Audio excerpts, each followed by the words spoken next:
بسم الله الرحمن الرحيم. السلام عليك يا أم المؤمنين. السلام عليك يا زوجة سيد المرسلين.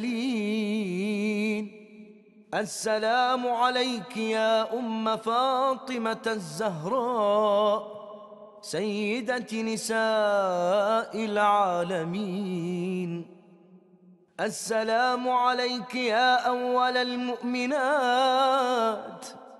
السلام عليك يا من أنفقت مالها في نصرة سيد الأنبياء ونصرته ما استطاعت ودافعت عنه الأعداء. السلام عليك يا من سلم عليها جبرائيل وبلغها السلام من الله الجليل. فهنيئا لك بما أولاك الله من فضله.